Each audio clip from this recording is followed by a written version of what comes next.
Hi, it's Liz. So today I'm going to show you how I finished off making my pocket page junk journal using envelopes. So this is carrying on from my previous video where I showed you how I made the cover out of a Amazon packaging box.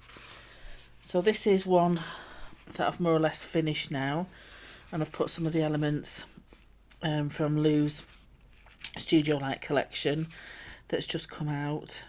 So some of the ephemera, some of the stamps, and I've 3D'd some of them as well. And this is just showing you what the pocket page will look like when I've finished it. So I've used envelopes for the pockets, and then there's also a card insert as well, so you can put photographs in it. Okay, so to show you how I got going with this one, I've just used some spare envelopes that I had lying about. So to fit this size journal, I wanted something that was around 7 inches long that way. I could have gone a little bit shorter, maybe 6 by 4, something like that. But these were just ones that I had hanging around the house. And these measure about 7¼ by 7¼ but I'm going to cut these down to make pockets. So to do that, what I need to do is cut a little strip off this end, and then I want to cut this down so it measures around 4¾ in width that way. So I'll just get my little paper trimmer, and I'm just taking a little narrow strip so that opens that pocket. And because I only want 4¾ width there, I'll just slot that underneath and chop that down. And there, that creates my little pocket, which will eventually go into the cover to make the pocket page. Okay, so what I want to do is get this decorated up. I have already done the rest of the pages, but I just wanted to show you how I created them using some of the new stencils and some Pearlywinks sprays as well to create the backgrounds.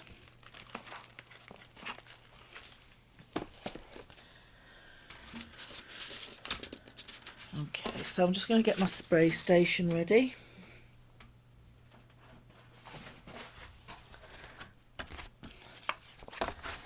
There we go. That's a new clean one.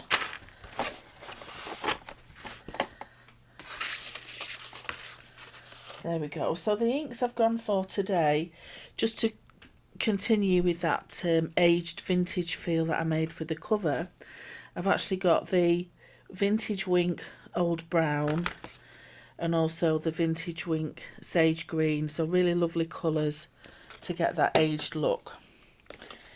So to get my stenciling, again I've got one of the new Lou Withers collection from Studiolight. I'm just going to spritz directly over that, but I'm not going to waste any of that, so I'm going to use another envelope and just place that over the top.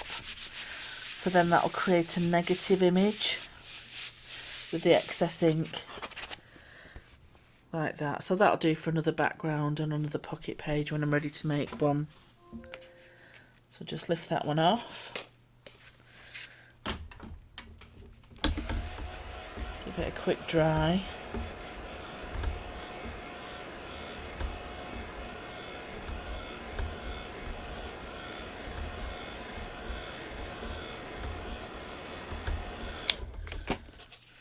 And then turn that over, and this time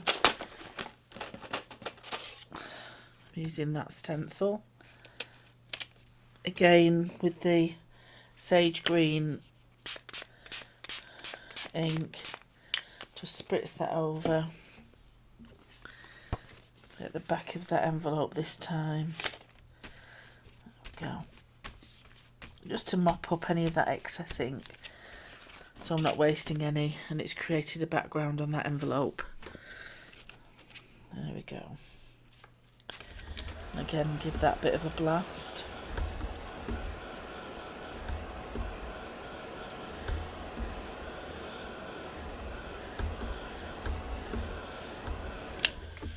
There we go.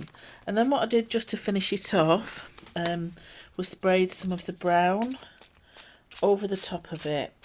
And I really like the effect of those little droplets pooling. So I wanted to try and keep those. And just dry that off.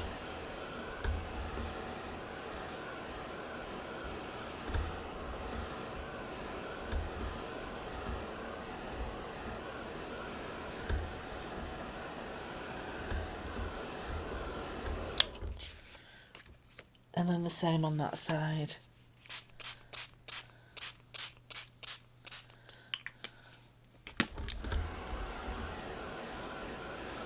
So just using those two colours and the stencil, it just really transforms that envelope.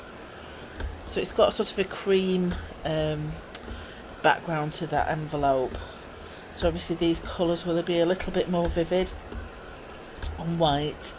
But I just want to theme it that aged antique look.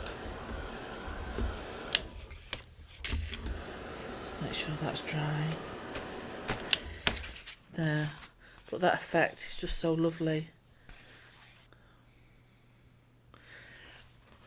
Okay, so that's my stenciling done. I'll just give those a quick wipe, just so the ink doesn't stain. There we go. So I've got some background stamps now.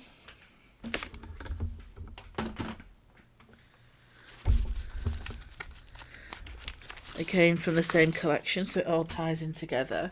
And this one is the map of the world. So I'll just put it on my ink block there, my stamp block.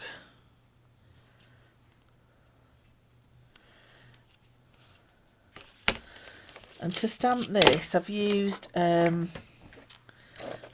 StazOn brown.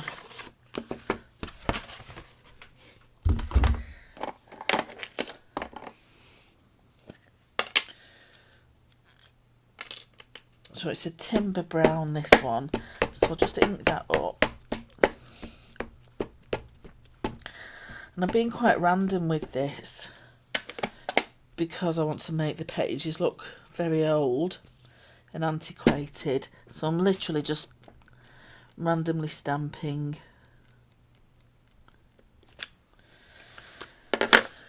And even though it's not picked that up, what I've done with the others, if there's any gaps, just because I've not inked it properly, I've just got some of that brown to spritz, and I'm using it as a watercolour. So just taking a brush and just filling in some of those gaps.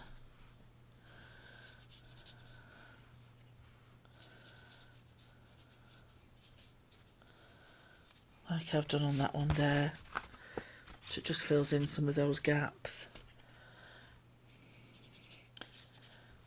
It's done that because it's not really fitting on the stamp block properly, because I couldn't find my bigger ones. Just dry up any excess.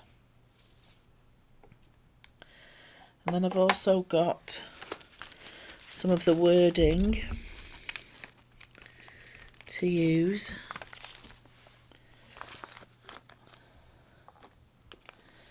So this time I'll use explore with the definition.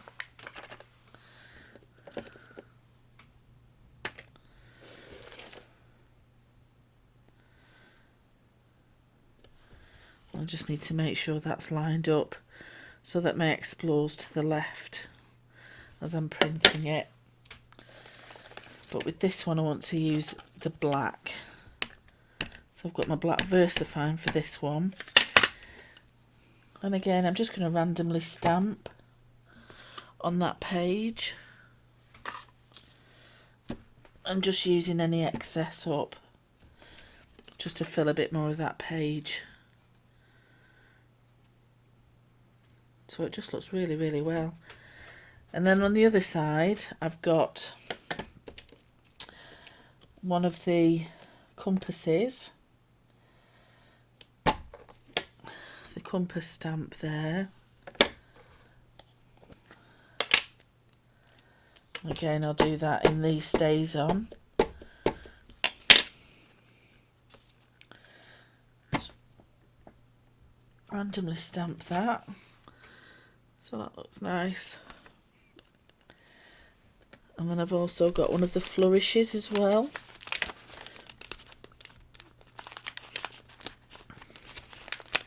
And all of these tie together really well.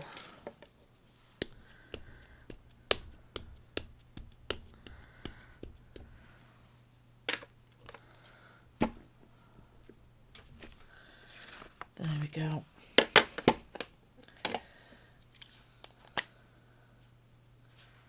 And again, I'm just going to colour that in.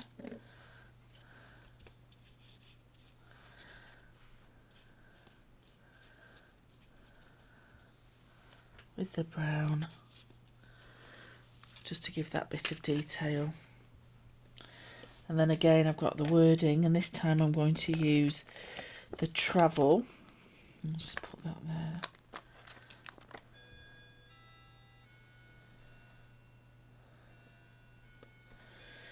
You might be able to hear Big Ben in the background. That's one of our clocks. It always wakes me up when that one goes off. So that one, I need to move that. So it's further away. There we go.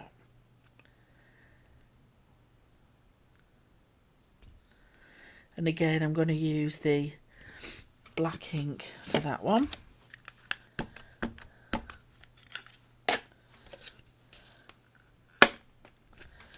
And again, just that random stamping, just to use the ink up. So that's 2 really quick pages from a blank envelope. Okay, so I will clean these stamps up properly for anyone shouting at the screen, but I'm just going to move them out of the way for now so I can get the album finished. Okay, so I've got my set of pages now with all my themes on them.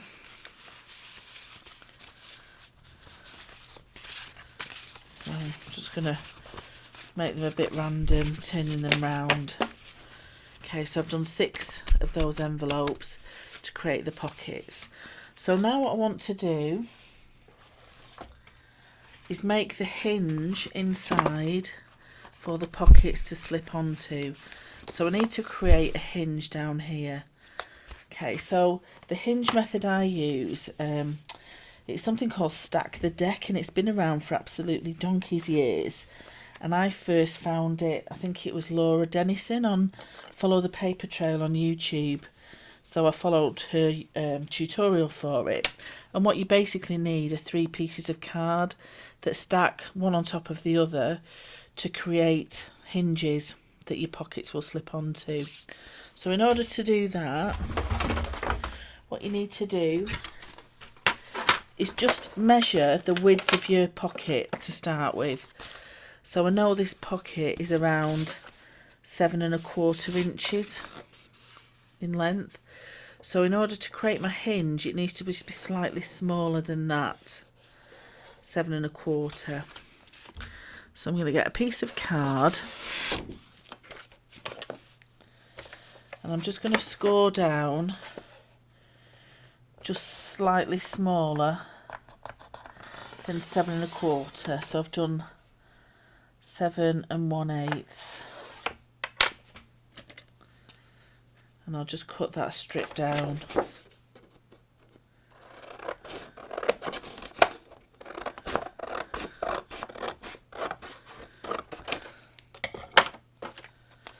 Okay, so what I need to do is create that hinge. So to do that, I need a piece of card that's going to be flat along the centre, and then with two edges that fold up that create the hinges. So on the back of this card, I'll actually write the measurements of where I need to score. So the first one, I need to score at 1/2 inch, then at 3/4, and then at 1 1/4.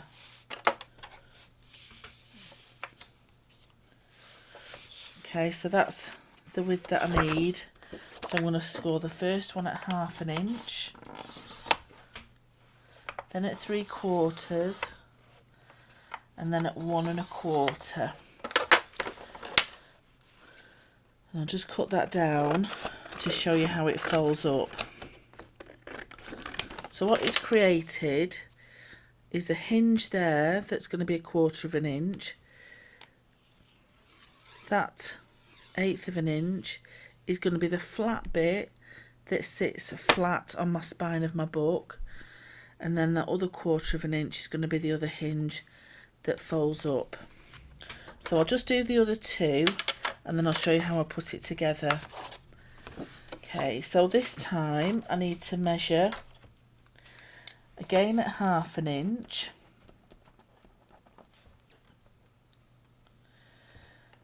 then at 1 1/4, and then at 1 3/4 inches. So again, 1/2 inch, 1 1/4, and 1 3/4 inches. So this has just gone up in increments of 1/8 inch. So I've got 1/2 inch, 1 2 3/4 inch, and 1/2 inch. So then the final one needs to be at 1/2 inch,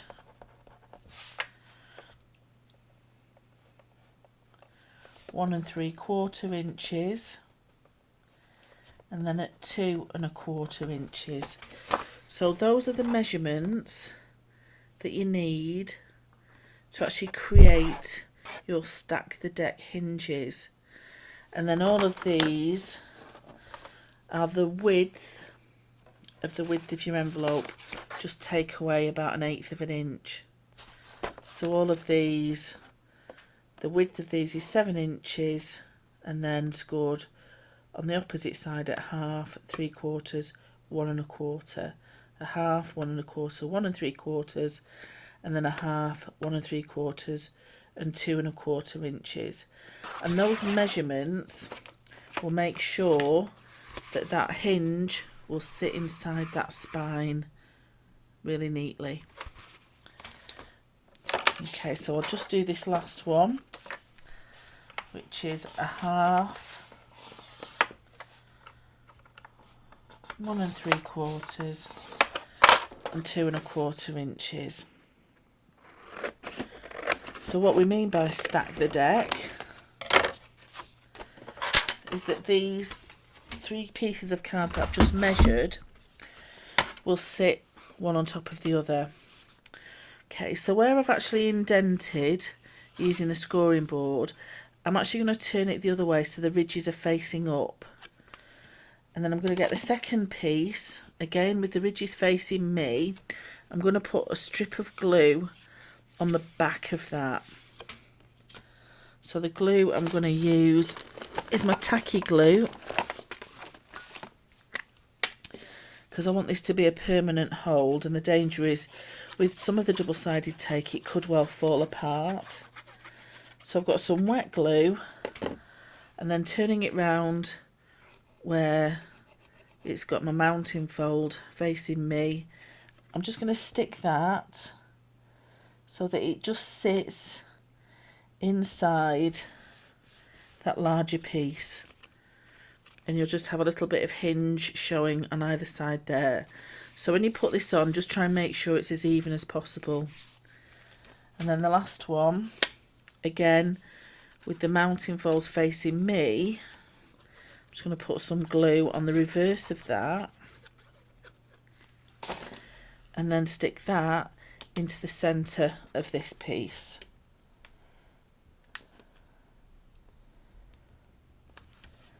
Like that. And if you do it properly, these little overhangs here should all measure about 1/8 of an inch.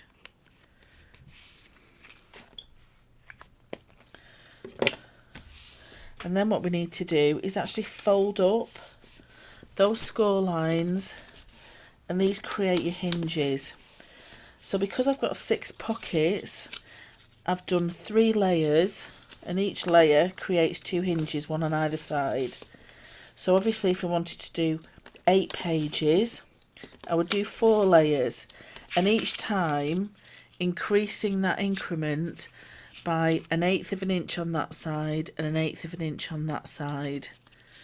So whichever way you measure, it's always like an odd number. So that's 1/8 of an inch, that's 3/4, that's 1 1/4. So it always goes up in odd numbers. But what it creates is this hinge. So all I do then, I just put a couple of sticks of double-sided tape along the back of it, just so it holds it in place immediately, and then I'll use my tacky glue to actually hold it in place.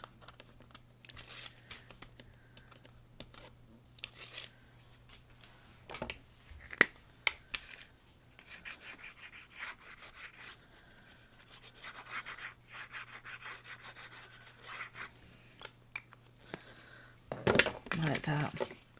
So I've made sure that that glue just stays on that flat spine bit, and I don't get any on my hinges for now.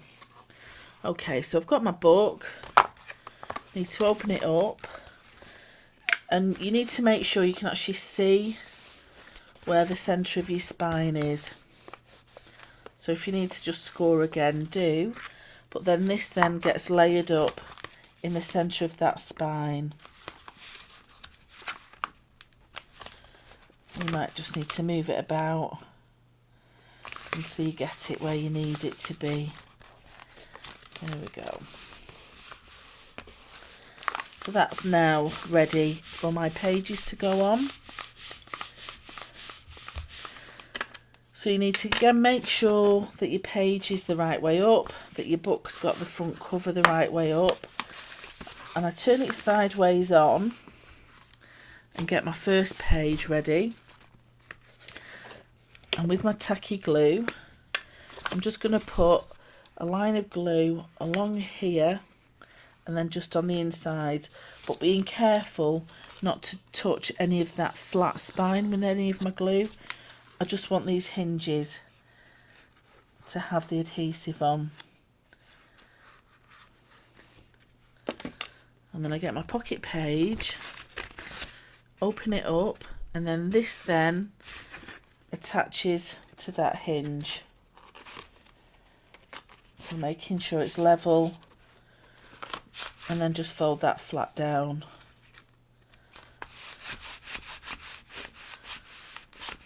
So that's now created that hinge. But because I've done it at 1/8 of an inch, there's a nice little spine there. So if I wanted to put any thicker embellishments on my pages, I can do, and it's still going to open and close really well. So I'm just going to carry on just putting a line of glue and adding my pages.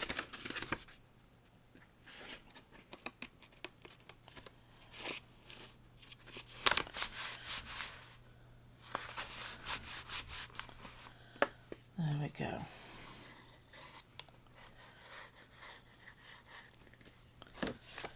But I really like this method of binding my pocket pages because it's not too heavy. There is another binding method where you're sort of folding it backwards and forwards on itself. I have used that one in the past, but it can get quite weighty if you've got, you know, a lot of pockets that you want to add on to it.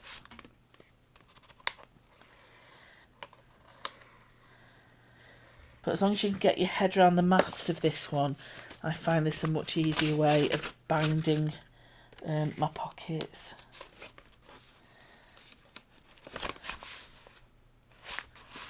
And anyone that's been to my classes, they've been very relieved to know that I've done all the measurements for them already.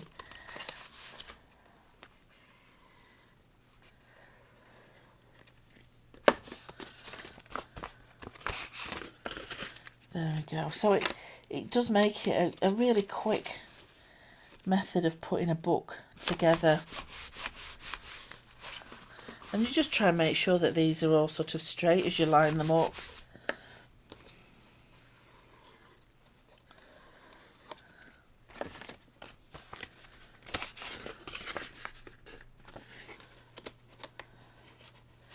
But it just means any of your old envelopes, even ones that have come through the post, if you just take a pair of scissors and just snip the end off one end just so you can get your post out, then you can use the rest of it as a pocket. If you put a piece of scrapbook paper over the top, or paint them in gesso first and then decorate them with your inks.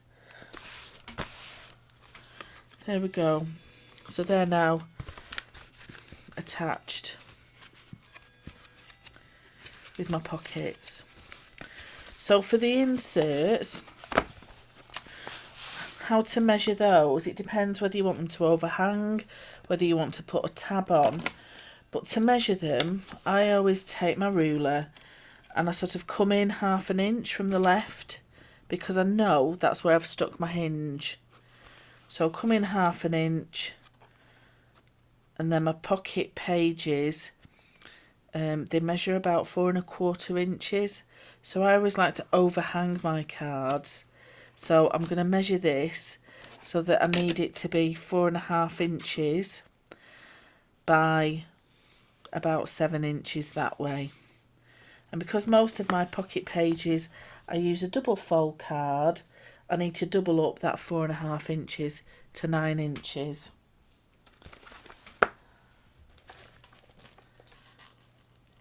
And that's one I've done there. So it was 4 1/4 inches. I've measured it another 1/4 inch so it overhangs, and because I double it up, that's actually 9 inches by 7 inches.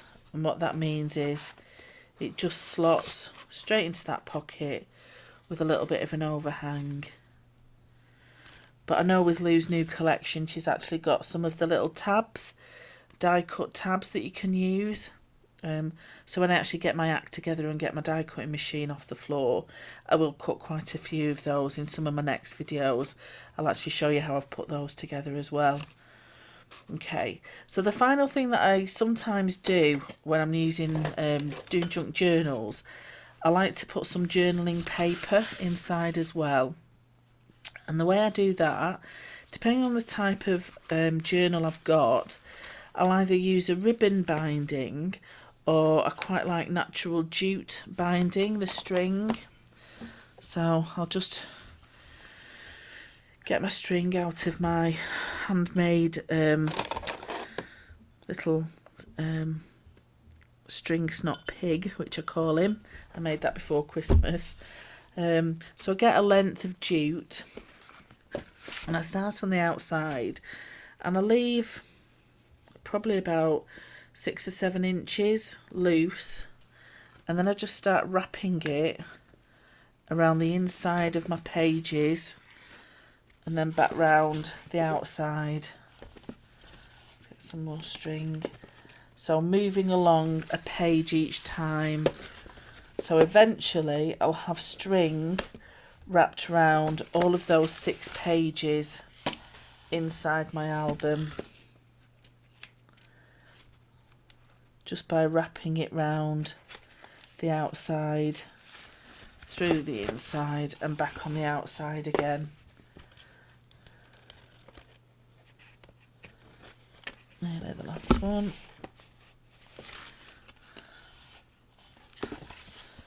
That's it. So on the inside, you'll see I've got that bit of string. So just need to make sure I've not missed any.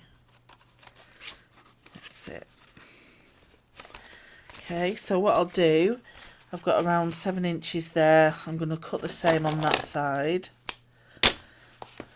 And then I just tie this in a little bit of a knot. And this is sometimes, if I've got any metal embellishments, I'll actually hang these on this string. So I've got some little hanging charms. Particularly if it's a travel one, I might have a little metal camera charm or a pair of binoculars. There's all different ones that you can get. So I'm literally just tying that string around a couple of times. And then just tying that off in a knot or a bow. Okay, so it's just got a bit of a funky string spine going on there. But on the inside, I've actually got a little bit of string that I can actually tuck some journal pages under. So I've actually got some here, and this is just tea stain papers, and you can just literally tuck those underneath. And I've just made sure I've cut them so they fit inside. They're the right width and the right length. So you can decorate those with stamps as well. But because these are string and they've got quite a bit of give, you can tuck all sorts under here. Tickets, pockets, other envelopes that are open, tags round them. You can create other little pockets. But that's a really quick and easy junk journal that you can put together to make a really good effect. So I hope you enjoyed that video. I hope it was easy enough to understand. And in my next video, I'll actually show you how I stitch some of my journal pages inside. So using one of the other covers that I made last week, I'll actually use some stitch binding method. Okay, give it a thumbs up if you like, and please subscribe to my channel. That'd be lovely. Okay, see you next time. Bye.